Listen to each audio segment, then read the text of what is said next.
During the Summer of Love riots in 2020, the media said that they were fiery, but mostly peaceful.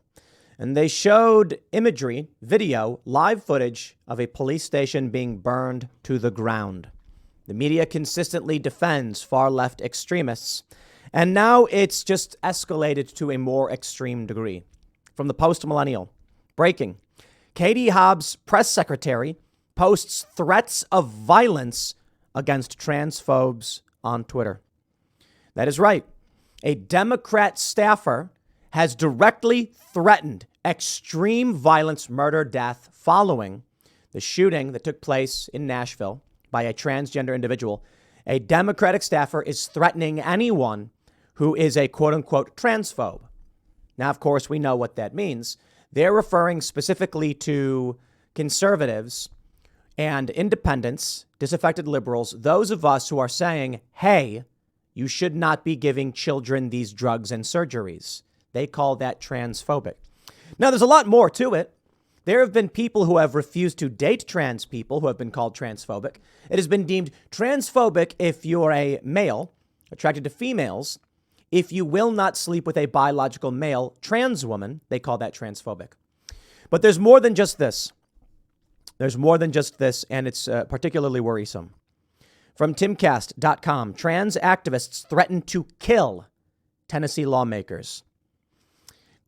I don't even know if I can read these quotes. I don't think I can. I don't think I will be able to read the quotes here.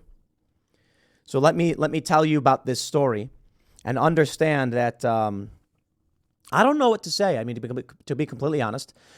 Of course, there's the old Civil War trope from Timcast here. And we talk about it quite a bit, and people often mock the idea. But what do you say? And what would you call it? Where are we when Democrats, this is a press secretary, this is the person who speaks for the governor of Arizona, a Democrat, when they post a photo threatening to shoot and kill their political enemies? What do you say and what do you call it when a transgender individual targets a school, killing 3 innocent children, and the media comes to their defense? And Democrats come to their defense. And yes, I kid you not, Joe Biden laughs about it. I am not exaggerating. Joe Biden laughs, tells a little old joke about the murder of 3 9-year-old children. It's brutal stuff. It's absolutely brutal stuff. And it has me worried about where we're headed. And another component of this story that we have in the Post-Millennial is how Twitter has begun censoring individuals who are criticizing the left and transgender activists' call for violence. Andy No, the Post-Millennial, Marjorie Taylor Greene have had tweets removed.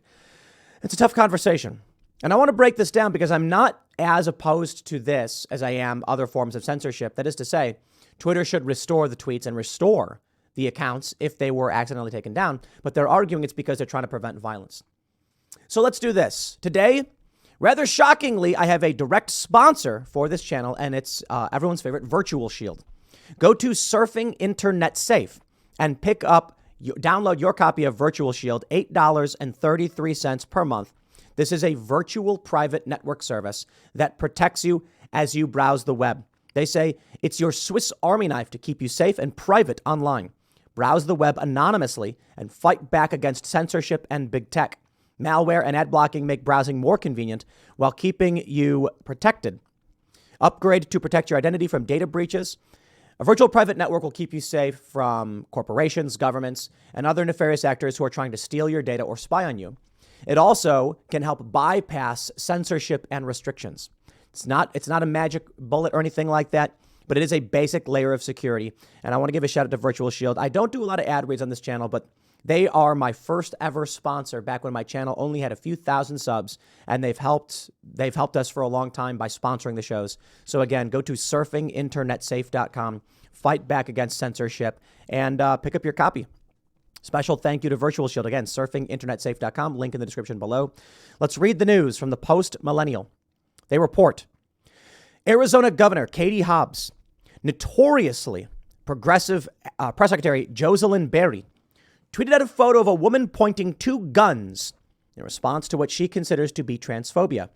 This comes just one day after a transgender school shooter gunned down 3 children and 3 adults at a Christian private school in Nashville.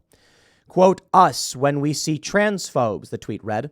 And it's an image of a woman, presumably from some movie, holding 2 guns and pointing them forward, looking angry. What's the implication here? As trans activists have repeatedly been calling to take up arms and to fight back, we can only surmise one thing. As a flyer is circulating saying that on April 1st, they are going to have a day of vengeance in Washington, D.C. after the killing of 6 people, we can only assume one thing. I am done giving the benefit of the doubt to these people. If you think that was a joke, then fine, so be it. Whatever comes next, you were warned. When you see these videos of trans activists mercilessly beating people, reporters, when you see what the far left does to people like Andy Ngo, we know these extremists are violent and deadly. So it's no surprise that we saw them finally take actions like this. And it's no surprise then that they are escalating their rhetoric. When the Covington Catholic situation happened and a young child simply stood on some stairs and was confused the whole time, a Native American man walked up and started banging a drum in his face. They called for his death. And Twitter allowed it.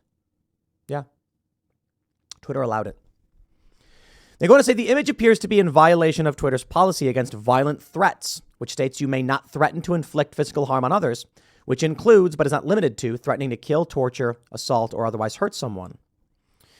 Earlier on Tuesday, Twitter locked the accounts of the post-millennial, along with senior editor Andy Ngo, Marjorie Taylor Greene, Brendan Strzok, and others, after reporting on the Trans Day of Vengeance, which Antifa and trans groups are organizing for April 1st in Washington, D.C. The account that called for violence is still active on the site. Conservatives on Twitter were quick to point out Barry's incitement to violence. Charlie Kirk of TPUSA took note. This is Governor Katie Hobbs' press secretary, Jocelyn Berry, advocating for violence against those who oppose the radical trans agenda. As of the time of publication, the tweet was still up. As of the time of this video, Jocelyn Berry has locked her account, so we don't know if the tweet is still there. But I'm not surprised. You know, I go and hang out with regular people on the weekends.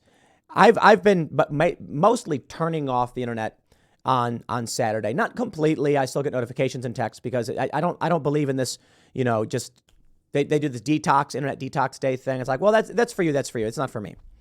I don't really post on the weekends. I don't really pay attention a lot about what's going on. But I do have still that connection. I have, you know, the reporters, they'll send me notifications. I'll check periodically just to scroll through, see anything big's happening. Because it's not just about doing this job. It's about knowing what's happening in the world and paying attention to it.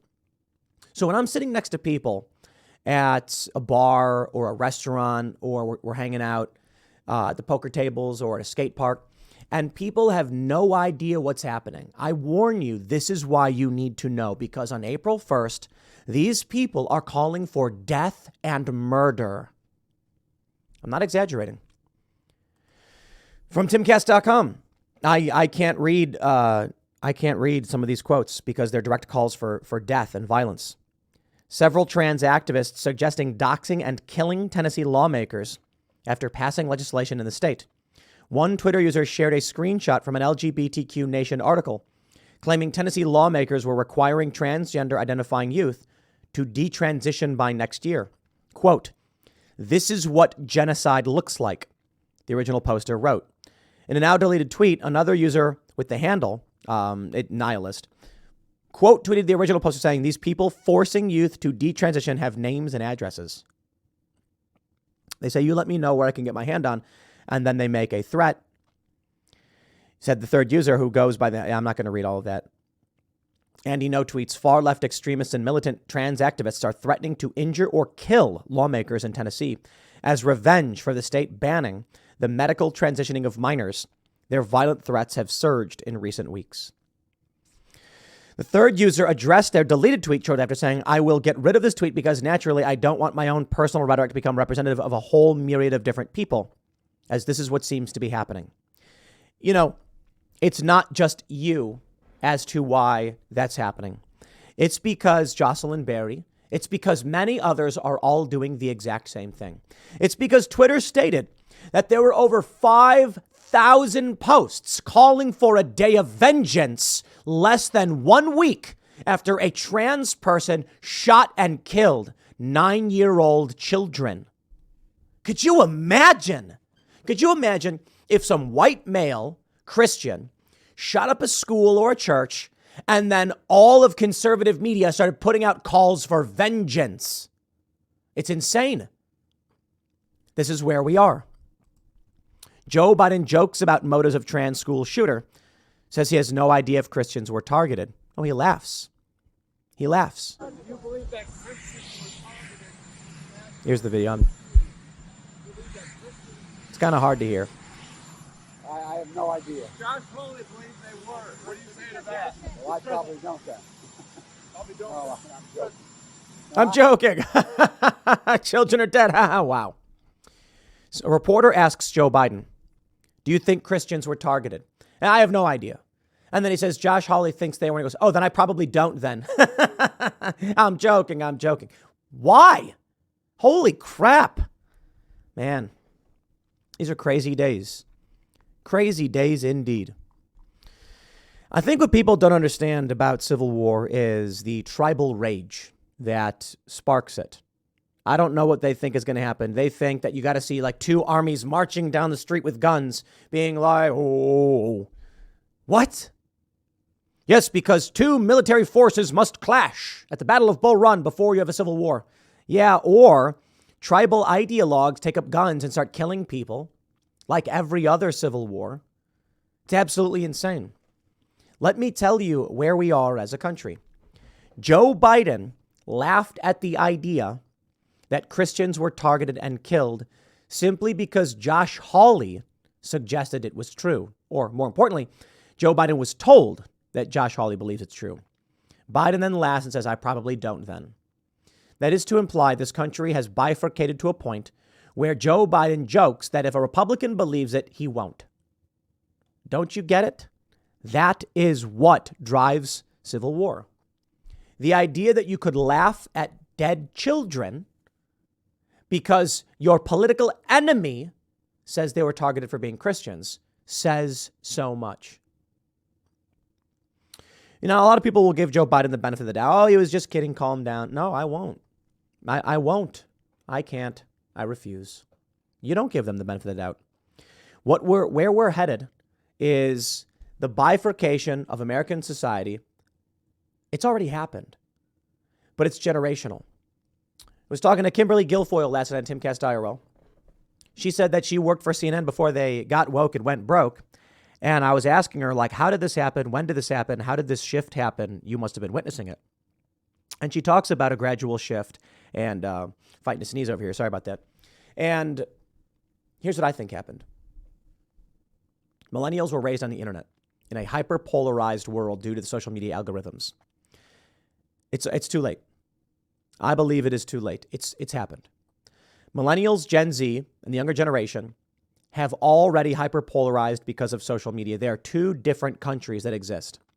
For Gen Xers and boomers, and even older, they live in one world, one America. They disagree on some issues, but they mostly agree on the country. As you start getting into the younger generation, those that were raised on the internet believe radically different things and will never come together. Mostly, I think that the far left are social zombies, and everyone else, they're independent thinkers for the most part. Trump, of course, has his cult followers. That's true. But they're a small faction. Most people associated with the culture war right are of varying political opinions, but we agree on reality. And the left agrees on social tribalism. They will just fall in line. That's not changing. The older generation, as they aged out of these jobs at CNN, and the younger generation started taking these jobs, these companies become increasingly hyperpolarized. It will get worse. It won't stop. You can't stop it. Because what you need to understand, the 55-year-old executive at Disney, he doesn't believe in the woke crap. He's just got young people screaming in his ears. He's got a marketing guy who says, look, man, this is what the young generation wants. And so he adheres to it. Eventually, they have to lay people off. Disney's laying off 7,000 people. A lot of companies are falling apart because of this, because of the woke policies. But that won't matter because woke people are hiring their woke friends. And when that 55-year-old retires as he nears retirement age, you are going to get a 37 to 40-year-old millennial who is hyper-partisan extremist and an extremist who takes over that job and says, now that I'm in charge, we're going to do everything times 10. And it will only get worse. Right now, we have seen this happen with social media, Silicon Valley. They allowed this. This is Jack Dorsey's fault, specifically and entirely. Jack Dorsey started Twitter. He says, oh, we didn't make it. We discovered it. That's how he views it.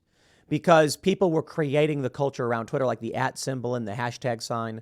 There were users trying to find ways to make it easier to search for people and things. And they're saying, this is @John. Tweet @John, right? It literally just meant that. Now the @ symbol is ubiquitous. It's everywhere. It's used on YouTube and Facebook and other social media platforms and TikTok. That started with Twitter.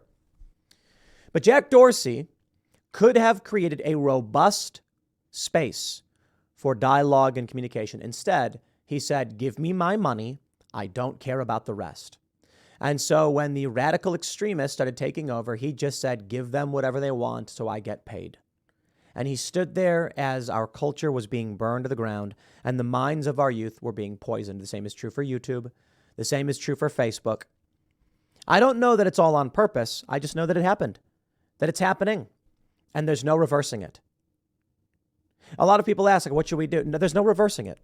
I'm not saying that to be a dick or to be black-pilled. I'm saying that when you have someone who's 23 years old and their entire worldview was crafted by far-left social media algorithms, I shouldn't even call it far-left, just social media algorithms, you're not going to change their worldview overnight. It will take decades of deprogramming, and it can't be done. Now, these people, of course, think they're not in the cult, but they are, because they don't live in the real world. Someone born in the year 2000, they're 10 years old in 2010. They are getting nothing but Facebook, social media algorithmic garbage, far-left insanity, systemic racism, white privilege, etc., etc. YouTube starts embracing these things, Facebook and Twitter, because they're thinking, and I know this because I've heard them say it, this is the younger generation. If you want to be ahead of the curve, you've got to give them what they want. That was Fusion's strategy. Short-lived company, mind you. They said, young people are progressive. We got to give them what they want. And I said, that's a mistake. Because most people are not. Boomers, Gen Xers, half of millennials, and half of Gen Z are not. You're catering only to a small faction of people. That was their plan. So they began to produce media to continually hyper-radicalize a younger generation. And they did. The only problem is, as I stated, boomers, Gen X, half of millennials and half of Gen Z don't believe this crap. They don't believe the woke psycho garbage.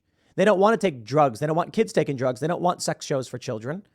Only a small faction of people do, but they're very loud. And you see, what happens is most of us don't like racism, sexism, or homophobia and all that stuff. You know, we're like, look, if you want to get married to somebody, get married to somebody. So when the activists come out and say, we represent popular opinion on progress, the corporation said, okay. But they don't. These people never did. They're violent extremist psychopaths, exemplified by their calls for violence and mockery of the dead. They want more. It is fire, a chaotic and destructive force that just consumes. They are social zombies. They don't care so long as they get theirs. And you have let them into the henhouse. You let the foxes into the henhouse. So this is where we're going. Joe Biden is a sick, callous individual who laughs. Other Democrats are just pandering to the zombie horde. That's why Katie Hobbs, press secretary, posted the death threat, the threat of violence against their political enemies. And I think enemies are the right word. Opponents is no longer fitting. They're actively killing and calling for death. Yeah, they're enemies. Because they're like, we pander to those who pay the bills. I don't know where that leaves the rest of you guys. For me, I got out of the city. I bought some chickens. It's funny, you know, you go look out and you just look at chickens. It makes you feel good. The chickens walking around doing chicken stuff. But it makes you feel good also knowing that I got fresh eggs. We got too many eggs. I think we have like 150 downstairs. I got to eat them. Too many. Chickens just, they keep laying, they keep producing. And we're going to be hatching some new ones as spring comes around, some spring chickens. Now, we're not, I don't want to say 100% self-sufficient or anything like that, but we're working towards that goal. One, I think it's better for the environment. Two, I don't want to be sitting in a city as this stuff starts to go down. Nashville's a big city. And you see that there are psychopaths within the borders of these jurisdictions. You live in a small town, maybe there's 10 of them, but they're crazy, violent people, and they need to be stopped. These far left extremists are calling for terrorism on Sunday. On Saturday. Twitter's banning anyone who posts about it. I understand Twitter's trying to stop people from encouraging violence and organizing this, but they're banning critics and journalists who are reporting on it. That's how scary things are getting. I hope y'all are paying attention. I assume you are. You're watching this show. So share the video, support the channel, become a member at timcast.com, all that jazz. Castbrew.com is officially up. You can pick up your pre-orders of Cast Brew Coffee, Rise with Roberto Jr. I'll leave it there. Next segment's coming up at 1 p.m. on this channel. Thanks for hanging out, and I'll see you all then.